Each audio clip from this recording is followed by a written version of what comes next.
ধন্যবাদ আপনাকে একটি সুন্দর কোশ্চেন করার জন্য। আমাদের ৩১টি দফা হচ্ছে সংস্কারের। সেই দফার ভিতরে বাংলাদেশ আগামী দিনে কীভাবে পরিচালিত হবে এবং আমরা যদি রাষ্ট্রীয় ক্ষমতা গ্রহণ করি, এই ৩১ দফা ভিত্তিতে আমরা দেশ পরিচালিত করব। ইতিমধ্যে আপনারা জানেন যে সংস্কারের যে রূপকার শহীদ রাষ্ট্রপতি জিয়া রহমান, মহান স্বাধীনতার ঘোষক শহীদ রাষ্ট্রপতি জিয়া রহমান। তার কারণ স্বাধীনতার পরবর্তী সময়ে আমাদের বাংলাদেশের পররাষ্ট্রনীতি ছিল ভারত এবং সোভিয়েত ইউনিয়ন ভিত্তিক। আমরা যেমন ছাত্র জীবনে আমাদের স্লোগান ছিল তৎকালীন সময়, রুশ ভারতের দালালেরা হুঁশিয়ার সাবধান, সিকিম নয়, ভুটান নয়, এদের চেয়ার বাংলাদেশ। নিশ্চয়ই আপনারা জানেন। সেগুলো ভেঙে শহীদ রাষ্ট্রপতি জিয়া রহমান বিশ্বের সকল দেশের সাথে সংযোগ স্থাপন করে বাংলাদেশের অর্থনৈতিকভাবে বাংলাদেশকে স্বাবলম্বী করেছেন এবং সকলের সাথে তিনি সংযোগ স্থাপন করেছেন পররাষ্ট্রনীতির ক্ষেত্রে।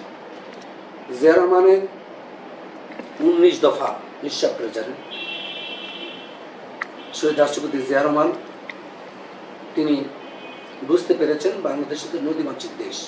এই দেশ যদি ডেভেলপ করতে হয়, উন্নয়ন করতে হয়, তাহলে আমাদের খাল কাটার যে কর্মসূচি ছিল, যে আমরা শীতের দিনে পানি রেখে গরমের দিনে আমরা পানিকে ব্যবহার করে কৃষিখাতে, সেই কৃষিখাত থেকে আমরা স্বয়ংসম্পূর্ণ হয়ে আমরা সে সকল কিছু আমরা এক্সপোর্ট করব। এটাই ছিল যে আমার লক্ষ্য এবং উদ্দেশ্য। আমরা সেদিক থেকেই আমরা স্বাবলম্বী হতাম। তার কারণ আমাদের আশেপাশে দেশগুলো ছিল, আমরা যদি ইন্ডাস্ট্রিতে আমরা যেতাম, আমরা যদি কোনো জিনিস ৫ টাকা আমাদের হতো, তারা ৪ টাকা সেখানে বিনিয়োগ করে সে আমাদের ইন্ডাস্ট্রি শিল্প ব্যবস্থা আমরা খুব একটা ভালোভাবে নিতে পারতাম না। সেই আলোকে শহীদ রাষ্ট্রপতি জিয়া রহমান কৃষিখাতকে তিনি বেশি গুরুত্ব দিয়েছিলেন এবং সেদিকে আমরা স্বাবলম্বীও হয়েছিলাম। আমরা ধান চাল আমরা সেগুলো নিজেরা খেয়ে আমরা বিদেশেও আমরা এগুলো রপ্তানি করেছি। এটাই ছিল আমাদের অ্যাচিভমেন্ট শহীদ রাষ্ট্রপতি জিয়া রহমানের সরকার। শহীদ রাষ্ট্রপতি জিয়া রহমানের সময় আপনি জানেন ৭২ থেকে ৭৫ সালে একদলীয় শাসন ব্যবস্থা ছিল। একদলীয় শাসন ব্যবস্থা ভেঙে বহুদলীয় গণতন্ত্র শহীদ রাষ্ট্রপতি জিয়া রহমান সৃষ্টি করেছেন, যার কারণে শহীদ রাষ্ট্রপতি জিয়া রহমানকে বহুদলীয় গণতন্ত্রের প্রবক্তা বলা হয়ে থাকে। নাম্বার 3 হচ্ছে শহীদ রাষ্ট্রপতি জিয়া রহমান সংবিধানে বিসমিল্লাহির রহমানির রহিম তিনি সংযোজন করেছেন এবং বাংলাদেশের যতগুলা মুক্তিযুদ্ধ বলেন, এই ইসলামিক ফাউন্ডেশন বলেন, প্রেস ক্লাব বলেন, এগুলো সকল কিছু জিয়া রহমানের স্থাপন করেছেন এবং তার আমলে সেগুলো হয়েছে, তার পরিকল্পনা এগুলো হয়েছে। আমি যে কথাটি বলতেছিলাম যে আজকে যে বাংলাদেশের সংস্কার এই সংস্কারের রূপকার হচ্ছে বিএনপি এবং এই সংস্কারের রূপকার হচ্ছে মহান স্বাধীনতার ঘোষক আমাদের আদর্শের জনক শহীদ রাষ্ট্রপতি জিয়া রহমান। সংস্কার মানে কি? সময় উপযোগী যে কোনো সিদ্ধান্ত নেবেন, প্রেক্ষাপটে সংযোজন হতে পারে, বিয়োজন হতে পারে, সেটাই তো সংস্কার। সুতরাং আমি যেটি বলতেছিলাম ৩১ দফা আমরা প্রতিটি থানায়, প্রতিটি ওয়ার্ডে, প্রতিটি ইউনিয়ন, প্রতিটি জেলায় আমরা কর্মশালার মাধ্যমে জনগণকে সম্পৃক্ত করেছি এবং আমরা প্রতিটি ঘরে ঘরে এই ৩১ দফা পৌঁছাতে সক্ষম হয়েছি এবং জনগণকে বুঝতে সক্ষম হয়েছে যে আমরা আগামী দিনে রাষ্ট্রীয় ক্ষমতা আসলে ৩১ দফার ভিত্তিতে আমার দেশ পরিচালিত হবে এবং নতুন বাংলাদেশ করার প্রত্যয় নিয়ে আমরা যে আগাচ্ছি ৩১ দফার ভিত্তিতে আমরা এগিয়ে যাব। ধন্যবাদ আপনাকে। মানে আপনি যে কোয়েশ্চেনটুকু করেছেন, আরেকটি কোয়েশ্চেন হচ্ছে এই দীর্ঘ ১৭ বছর অর্থাৎ ১ যুগেরও বেশি বাংলাদেশের মানুষ শ্বাসরুদ্ধকর পরিস্থিতিতে ছিলেন। বাংলাদেশ মানুষ ভালো ছিলেন না। বাংলাদেশের মানুষ মানে একটি জালেমের হাত থেকে এদেশের মানুষ রক্ষা পেয়েছে আলহামদুলিল্লাহ। ১৭ বার বাংলাদেশের প্রত্যেকটি রাষ্ট্রের সাংবিধানিক সকল প্রতিষ্ঠানগুলোকে এই সরকার ধ্বংস করে দিয়েছে। এমনকি শিক্ষা ব্যবস্থা, শিল্প ব্যবস্থা, আমাদের মানে সাংবিধানিক রাষ্ট্র ব্যবস্থা সকল কিছু ধ্বংস করে ফেলেছে। আমাদের যে ইসলামী মূল্যবোধের একটি সংগঠন ছিল তাবলীগ, আমাদের ব্যক্তি জীবনে আত্মশুদ্ধির জন্য যে তাবলীগ মানুষের ঘরে ঘরে দাওয়াত দিতেন, সেখানেও বিভাজন সৃষ্টি করেছেন এবং মুক্তিযুদ্ধের চেতনার কথা বলে এই ফেসিবাদী সরকার প্রত্যেকটা রাষ্ট্রের প্রত্যেকটা জায়গায় বিভাজন সৃষ্টি করেছে এবং এমনকি সনাতন ধর্মীয়দের সংখ্যালঘুর কথা উল্লেখ করে সংখ্যালঘুর কথা বলে তারা বিভাজন সৃষ্টি করে। তারা চেয়েছিল তাদের ক্ষমতাকে দীর্ঘস্থায়ী কোনোদিন যাতে ক্ষমতা ছাড়তে না হয়, যার কারণে সমাজের সকল শ্রেণী পেশার মানুষের ভিতরে জুজুর ভয় দেখিয়ে তারা বিভাজন সৃষ্টি করেছে।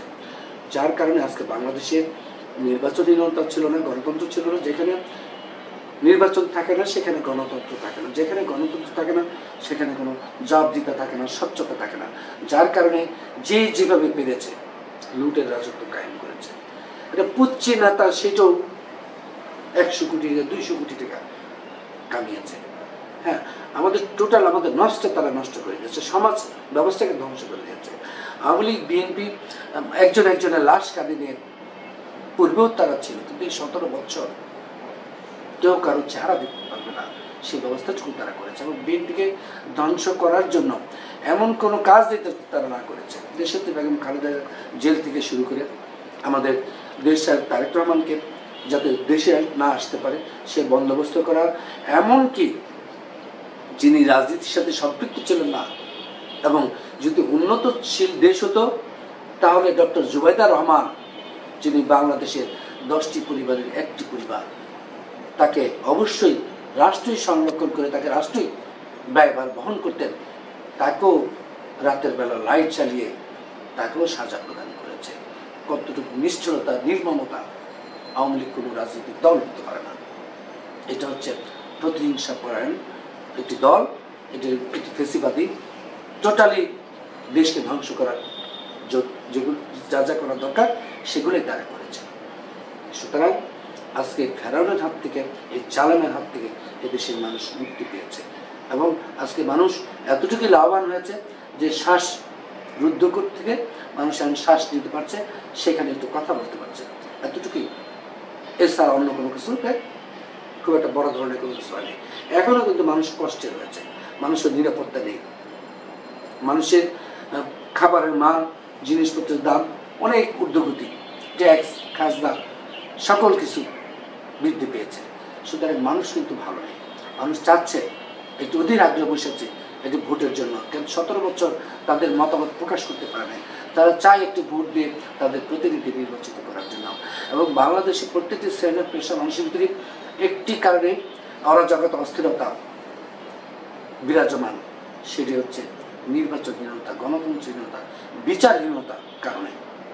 আজকে যদি কোনো জবাব দিয়ে থাকতো তাহলে যে কোনো মানুষ যা ইচ্ছা তা করতে পারতো না। সুতরাং আজকে মানুষ চাচ্ছে, অধীর আগ্রহ বসে আছে এটা নির্বাচনের এলাকায় তাদের প্রতিনিধি নির্বাচিত করার জন্য। তো সুতরাং আপনাকে ধন্যবাদ। আগামী যে রোজা ঈদ আসতেছে, ঈদের আগামী শুভেচ্ছা জানাচ্ছি। আর রোজার ভিতরে আমাদের দলের থেকে নির্দেশনা রয়েছে, আমরা প্রতিটি ওয়ার্ডে, প্রতিটি ইউনিটে, প্রতিটি থানায় পথচারী এবং বিভিন্ন শ্রেণী পেশা মানুষের ভিতরে ইফতার মাধ্যমে তাদের মত বিনিময় করা, কৌশলাদি জানা। আমরা ঠিক আমাদের দেশের তারেক রহমানের নির্দেশিত প্রতিদিনই আমাদের ইফতারি ফাউন্ডেশনের মাধ্যমে এদেশের মানুষকে আমরা সম্পৃক্ত করতেছি, মানে মানুষের সাথে কথা বলতেছি, মানুষের আলোচনা করতেছি। সুতরাং মানুষ চাচ্ছে একটি নির্বাচন। সুতরাং আশা করব আপনার মাধ্যমে অন্তর্বর্তীকালীন সরকারকে যাতে অবিলম্বে মোটা দাগের যে সংস্কার, নির্বাচন সংক্রান্ত যে সংস্কার রয়েছে সেগুলা, অর্থাৎ পুলিশ, বিচার বিভাগ যেগুলো রয়েছে এবং নির্বাচন বিধিমালা যেগুলো রয়েছে সেগুলো সংস্কার করে অবিলম্বে যত দ্রুত একটি নির্বাচনের তারিখ ঘোষণা করবেন এবং যত তাড়াতাড়ি একটি নির্বাচন হবে ততই দেশের জন্য মঙ্গল হবে এবং দেশের মানুষ মুক্তি পাবে।